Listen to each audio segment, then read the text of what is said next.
E aí galera, beleza? Como é que vocês estão? Pessoal da Liga dos Investidores Inteligentes, como é que vocês estão? Tudo bem? Espero que todos estejam bem. Eu também vou muito bem. Muito obrigado por perguntar. E galera, perguntas e respostas. Quadro onde eu recebo perguntas. Essas perguntas que eu recebo normalmente do Instagram ou do YouTube, tá bom? Se você não me segue lá no Instagram, @IgorDeLucas com H. Para você, se você quiser, lá em algum dos posts pode fazer perguntas também.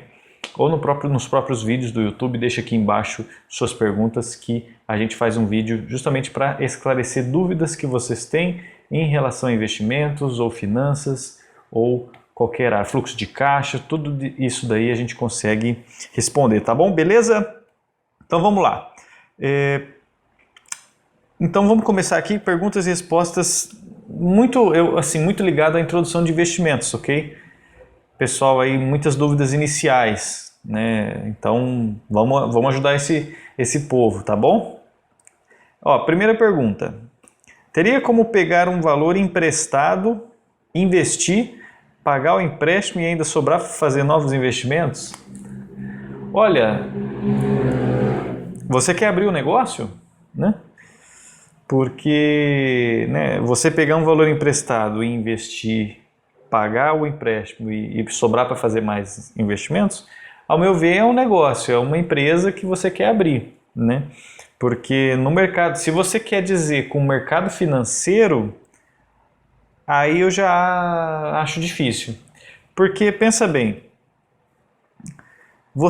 quando você investe, mesmo que você compre ações de empresas, mas digamos que você não compre ações, que você vai investir em renda fixa, ok? Então, você vai investir, imagina que você vai investir em um banco ou uma outra instituição financeira, você vai estar injetando dinheiro lá, tá? O banco, ele vai usar esse dinheiro para emprestar para outras pessoas, né? Então, imagina que você vai pegar empréstimo do banco para poder fazer um investimento no banco. Não faz sentido, essa conta não fecha. Então, se você quer dizer pegar um valor emprestado, né, de um banco, pegar empréstimo para investir no mercado financeiro, não faça isso, tá? Você primeiro tem que, na verdade, fazer o contrário, quitar suas dívidas, né, ter liquidez, né, ter dinheiro sobrando aí, ter superávit, né, que é o que a gente fala, para você poder fazer investimentos no mercado financeiro, ok? Mas se a sua intenção é abrir um negócio, você pode fazer um empréstimo para abrir um negócio, você tem que fazer um bom planejamento, calcular a tira aí, né, a taxa interna de retorno, não vamos entrar nesse caso, mas aí é outro esquema, tá? Eu acredito que não é o caso. Mas beleza, espero que tenha respondido. Não é viável você pegar valor em empréstimo para que você faça investimentos no mercado financeiro, tá? Não faça isso. Mesmo se for para comprar ações, tá? É muito arriscado você fazer esse tipo de empréstimo, porque você vai se comprometer com uma parcela, né? E provavelmente os seus investimentos não vão retornar algo superior para que você pague essa parcela e os juros desse empréstimo, tá bom? Aí é diferente se você for abrir um negócio, porque teoricamente você vai ter que rentabilizar mais do que os juros que você vai estar pagando, tá? Beleza? Dormiu? Então, segunda pergunta. Agora sim, tem algum momento que é indicado ou que é bom pegar um empréstimo? Tem algum momento, então, que é indicado pegar um empréstimo? Olha, financiamento é melhor, tá? Por causa de uma garantia, tá? Normalmente os financiamentos, imagina que você... quando que é bom pegar um empréstimo? Né? Quando você vai fazer um financiamento de algum bem ou até algum ativo, imagina que seja um forno para sua empresa que fabrica bolos ou tortas ou algo assim, né? Então esse financiamento vai ter um juros muito menor do que o próprio empréstimo, bem dizer, né? Porque um empréstimo, teoricamente, o banco entende que você não está fazendo uma boa gestão de fluxo de caixa, né? Ou você está realmente precisando de dinheiro. Isso apresenta muito mais risco do que quando você procura ele para fazer um financiamento de um bem, né? Onde às vezes o próprio bem é a garantia daquele empréstimo, daquele financiamento, né? Então, por exemplo, quando você vai comprar um carro, você vai financiá-lo, o próprio carro é uma garantia do financiamento, que caso você não consiga arcar com suas obrigações, o banco vai lá e consegue te tomar o carro, né? Afinal de contas está como garantia até que você quite sua dívida. Então, eu sei que muita gente realmente não é. Muita gente acha que o financiamento é um juros altíssimo, e realmente é, mas o empréstimo é mais alto ainda, quando você não tem nada de garantia, tá? Então, cuidado, né? Às vezes você, por exemplo, quando que vai valer a pena fazer um empréstimo, né? Imagina que você tem uma dívida, que você está endividado, você está pagando, por exemplo, 15% ao mês, né? Um negócio absurdo assim. Ou você está pagando, vai lá, uns 5% ao mês, vamos dizer. Se você consegue, por exemplo, um empréstimo com juros de 3,5% ao mês, por exemplo, e você consiga quitar a dívida do seu outro banco, você simplesmente vai estar mudando de credor, né? Vai estar mudando quem está financiando o seu fluxo de caixa, seus investimentos ou qualquer que for que seja. Você vai estar alterando o credor e alterando a taxa. Você ainda tem a dívida, mas agora ela vai crescer de uma forma menor, né? Então, nesse caso, pode valer a pena você ir atrás de um outro credor e tentar uma taxa melhor se você está endividado nessa situação, beleza? E eu acredito que qualquer instituição financeira é melhor que um agiota, né? Então, nesse caso também, se for um empréstimo para pagar um agiota, que é uma coisa mais underground, ali, mais agressiva, né? Um investimento mais agressivo. Então, né, aí nesse caso realmente vale a pena, tá?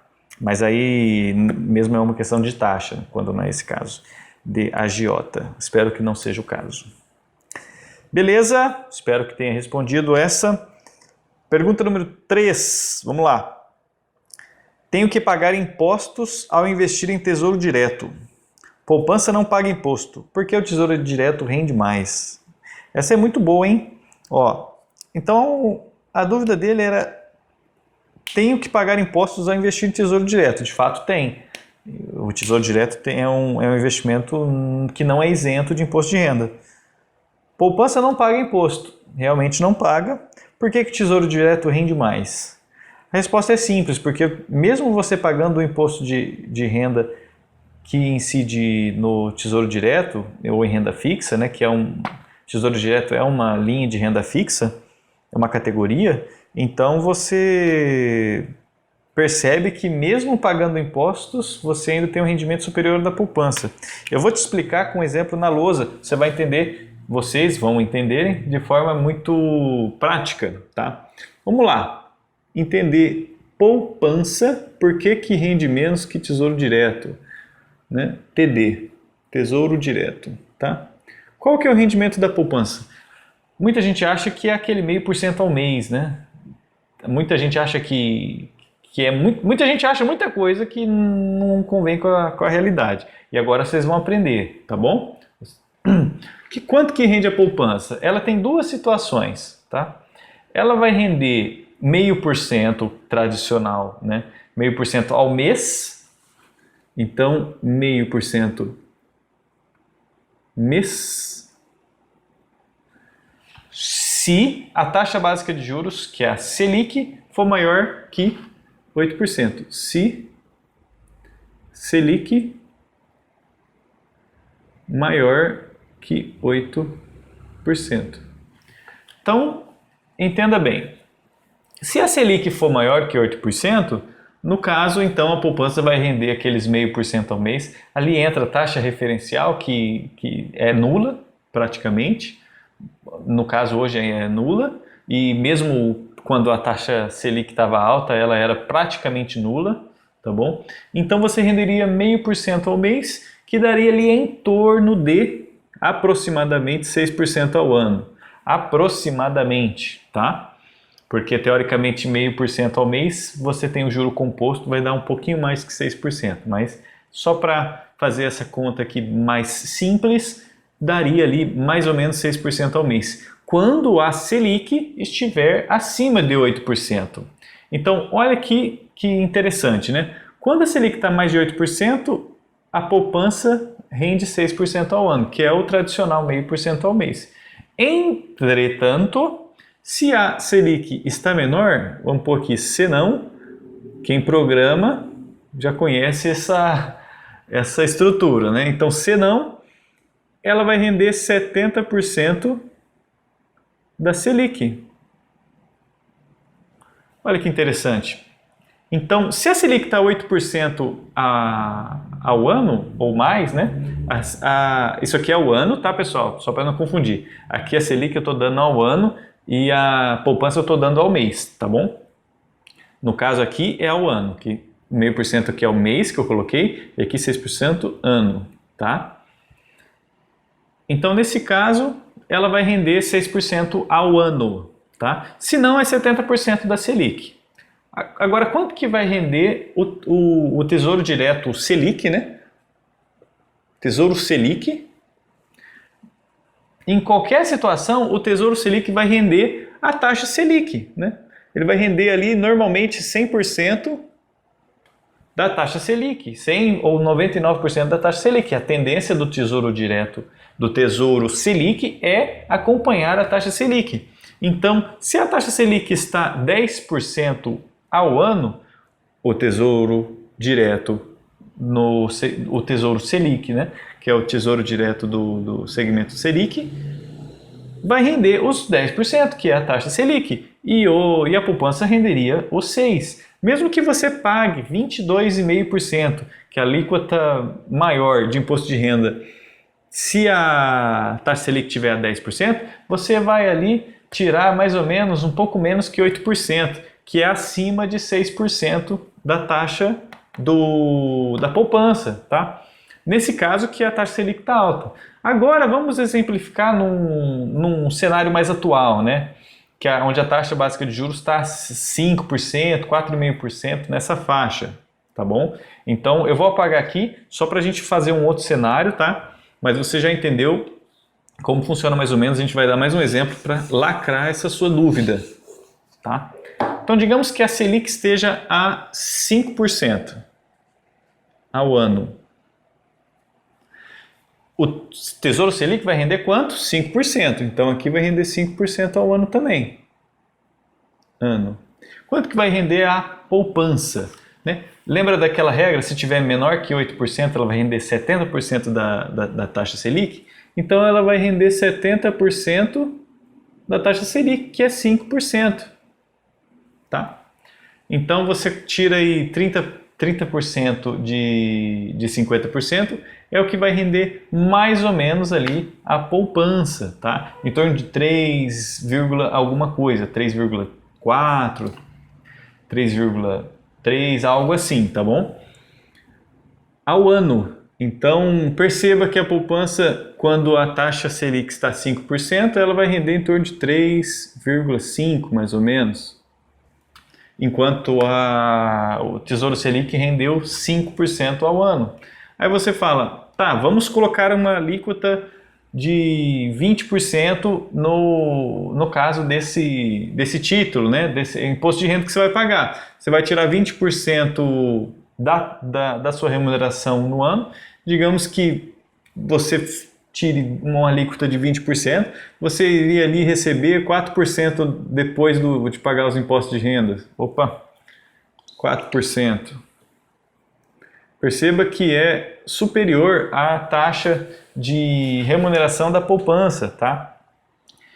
Então isso não é só nesse caso que vale a pena, não é só por causa de remuneração, mas por causa de liquidez, tá? Por mais que a poupança você tenha liquidez imediata, né? A poupança ela rende só no aniversário, né? Então, por exemplo, se você aplicou R$1.000 na poupança no dia 10, né? Você vai ter rendimento só no próximo mês, no dia 10. Então é uma falsa liquidez diária, né? Você não tem rendimento todos os dias úteis como você tem em diversos investimentos, outros investimentos, como o Tesouro Direto, como o Tesouro Selic. Então perceba, você além de ter uma taxa de rentabilidade menor, tá? Você ainda pode tirar o dinheiro antes de ele ter rentabilizado aquele mês, antes de passar o aniversário. Você vai ficar checando aniversário de poupança, entendeu? Então, por isso que, na minha opinião, não faz sentido você investir em poupança, né? Talvez se for aquele dinheiro que você realmente vai usar, né, e você não está se preocupando, não é grau de investimento, né, então beleza, é como se fosse um fluxo de caixa ali, conta corrente. Aí não tem o menor problema, tá bom? Mas a gente não pode considerar isso como um investimento, tá bom?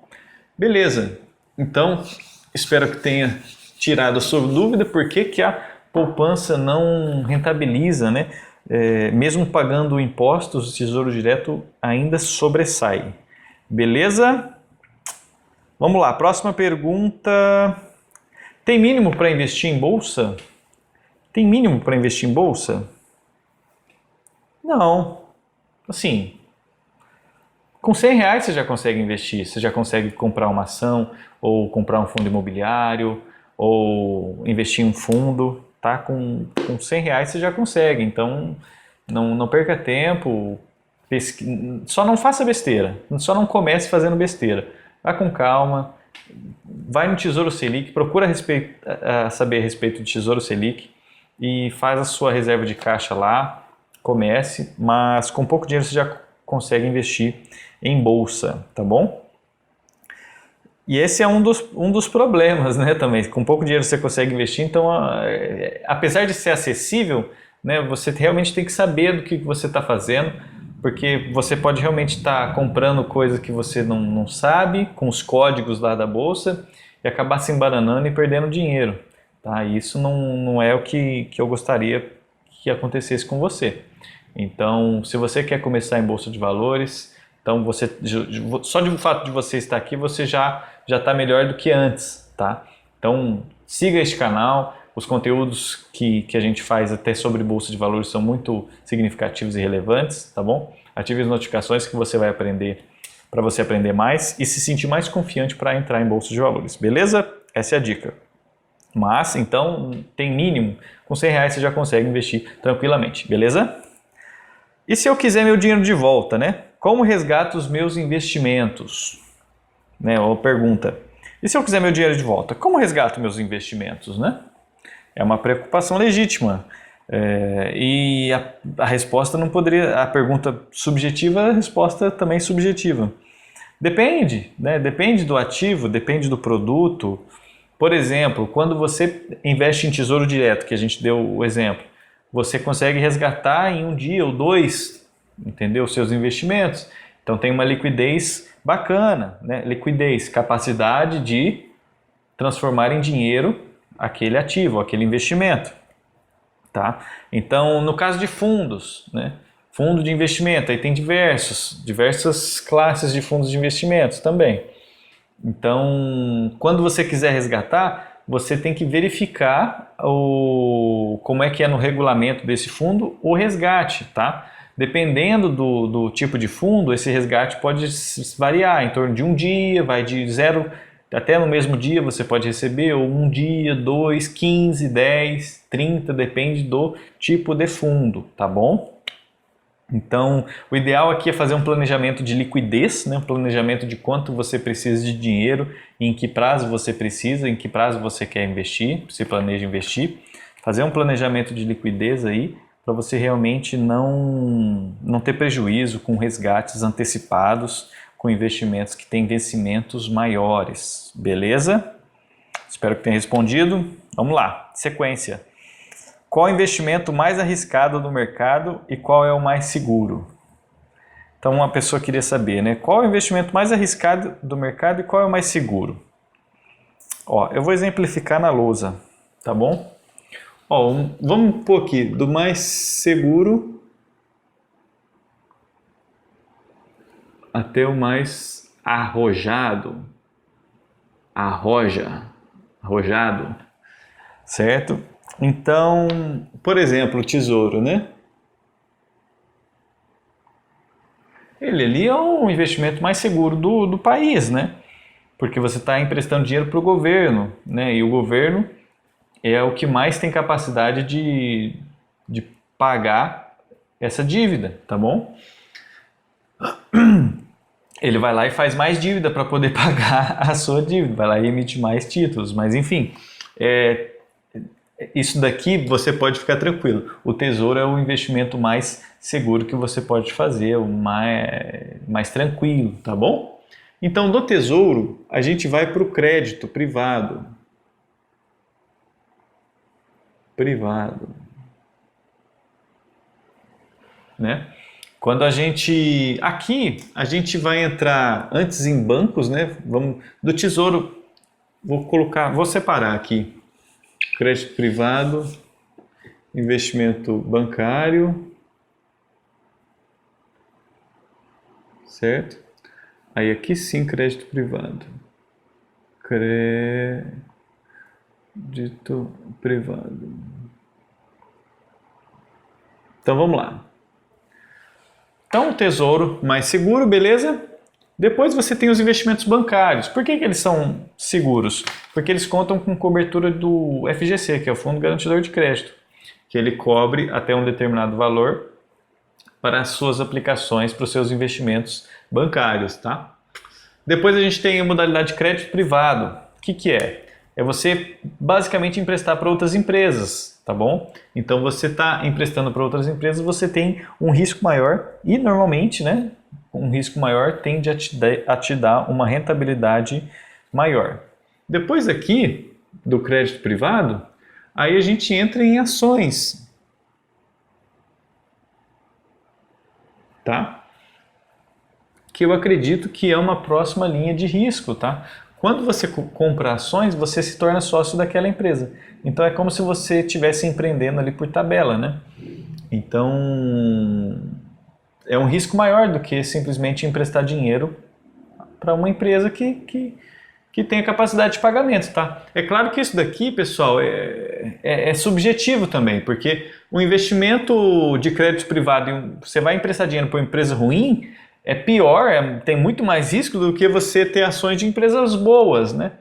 Então, é claro que isso daqui eu estou desconsiderando a relação de risco daquela própria empresa, né? Então, eu estou comparando somente a classe de ativos aqui, tá? E porque uma ação de uma empresa bacana é muito melhor do que você emprestar dinheiro para uma empresa ruim, tá? Mas teoricamente, se as duas empresas são boas, né? Tanto vale você ser sócio daquela empresa ou você emprestar dinheiro para ela, tá? Mas teoricamente você seguindo essa linha de risco, você está, né, mais bem resguardado, eu diria, tá? E depois das ações você tem aqui também um negócio próprio, né? Que aí já não envolve mercado, né? Isso aqui eu estou sendo mais negócio próprio. Manter o mais simples possível, tá? Porque aí a gente tem produtos como investimento no exterior, né? A gente tem investimentos em operações estruturadas, coisas no sentido, futuro e tal. Então, de forma bem simples, né? Sintetizando mesmo, né? Você tem o Tesouro, que representa um risco mais baixo de investimentos, o investimento bancário, que também é um risco bem baixinho, crédito privado, um risco baixo.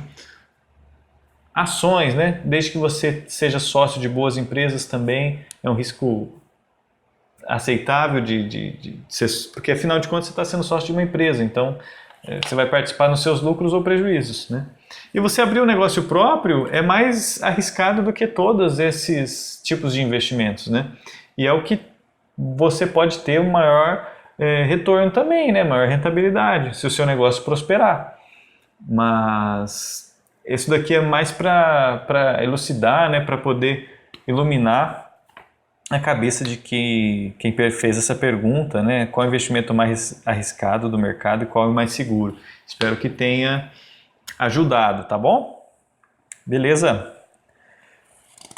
Outra pergunta aqui no sentido de investimentos, né? Mercado.